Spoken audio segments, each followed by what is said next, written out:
Alex, I've spent 30 years convincing wood and steel to do my bidding, but glass is the only material that's actually sentient, and it's usually grumpy. Sentient? It's silica and sand, Tiger. It doesn't have a personality. It just breaks where you tell it to, or where you don't. That's the thing. Wood has a grain you can negotiate with. Metal has a melting point you can reach. But glass, it remembers every mistake you've made since the third grade. You don't cut glass, really. You just suggest a path of least resistance and pray it's in a good mood. I was working on a small sun catcher yesterday, streaky amber glass, beautiful stuff, and I swear it waited until I had the last piece perfectly shimmed to just snap right across the middle for no reason other than spite. Maybe it just didn't like your music choice. But seriously, we're diving into the shimmering world of stained glass today. I've seen your hands after a weekend of this. It looks like you got into a fight with a box of angry house cats. It's the glitter of defeat, Alex. Tiny shards everywhere. But honestly, if you have the right tools, it's not the black magic people think it is. My old man started me on this when I was about 8. He gave me a tungsten carbide wheel cutter and a scrap of window glass and said, "Don't bleed on the carpet." Clear instructions. Very parental. So, for the folks listening who didn't grow up in a literal workshop, what are we actually looking at to get started? Because I looked at the prices of these grinders and my wallet actually flinched. It's a medium to high buy-in hobby, I'll give you that. You can't just use your kitchen pliers and a box cutter. You need the big three: a good cutter, a set of specialized pliers, and a grinder. Let's talk about the cutter. I see the one you're holding has a little reservoir in the handle. Is that for, what, luck? Close. It's for cutting oil. Never dry run a glass cutter. It's like trying to drive a car with no oil in the engine. The wheel gets hot, the friction builds up, and instead of a clean, microscopic score, you get a jagged, crunchy mess. You want that sound, that high-pitched, satisfying zip, like a zipper on a heavy jacket.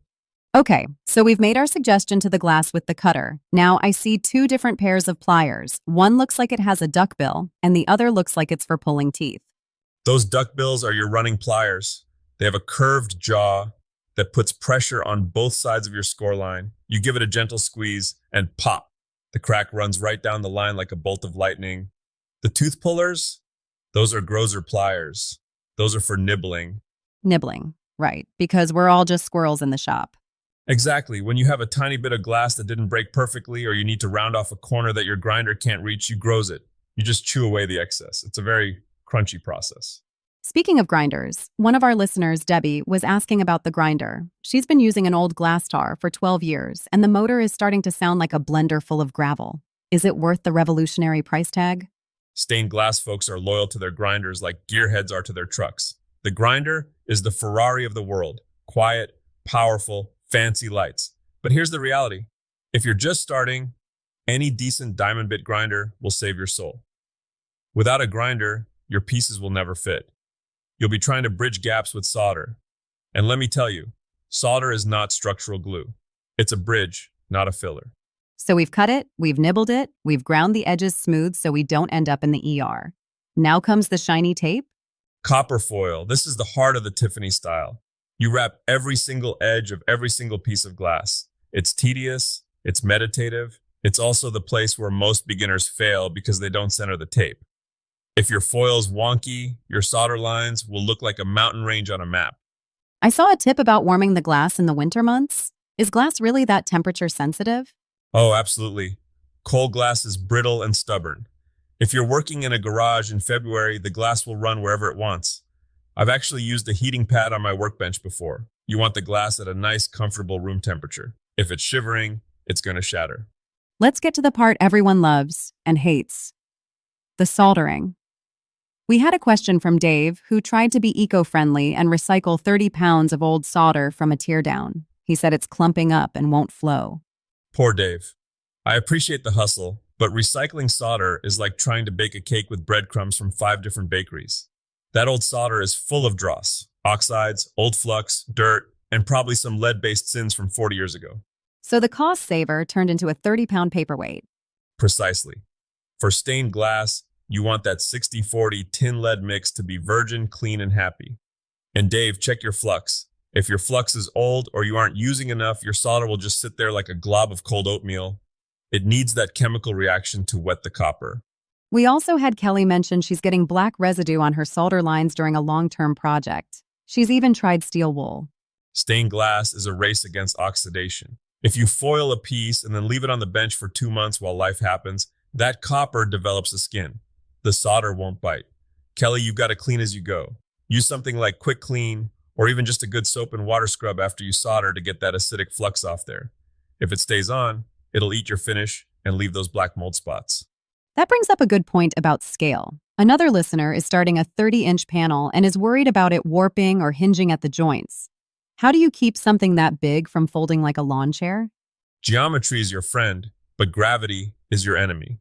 On a panel that size, you cannot rely on copper foil alone. You need reinforcement. I usually hide restrip, which is a thin bit of brass or copper, within the solder lines. Or better yet, use lead cane for the outer frame. If you just hang a 30-inch copper foil panel by 2 hooks, in 5 years, it'll be a 31-inch panel with a very sad curve in the middle. So basically, don't build a skyscraper with Scotch tape. Exactly. You have to think about where the weight is pulling. Real talk, Tiger. You've been doing this forever. What was the absolute, I should just go back to bed moment for you with glass? Oh, easy. I was working on a transom window for a client. 3 weeks of work. I was applying the final patina, the chemical that turns the silver solder black. I was tired. I was rushing to meet a deadline. I picked up the whole panel to move it to the sink for the final wash, and my heel caught on a loose bit of floorboard. No. Oh, yes. It was like slow motion. The panel didn't just break, it hit the edge of the workbench and exploded. It sounded like 1,000 wind chimes dying at once. I sat on the floor for probably 20 minutes just staring at the pile of blue and gold shards. Did you quit? I went and got a sandwich, then I came back, swept it up, and started over, because that's the soul of the maker, Alex. You pay your dues in broken things. But the second time, I did the whole project in 4 days. Your hands remember what your brain is too frustrated to process. That's actually a beautiful way to look at it. Even the spiteful glass teaches you speed. It really does. My final takeaway for anyone standing at the edge of this hobby: don't buy the cheapest glass. The art glass with the swirls and the textures, it's the most expensive part of the craft, but it's also the stuff that makes the light sing. You can have the most perfect solder lines in the world, but if the glass is dull, the project is quiet. Go for the glass that makes you want to hold it up to the sun. Sounds like a plan. Just maybe wear some gloves while you're holding it up to the sun. Good point. Glass is beautiful until it reminds you it's basically a very pretty razor blade. Thanks for joining us in the Tiger Den. Go make something beautiful and keep your band-aids close. Catch you next time. Keep the score clean.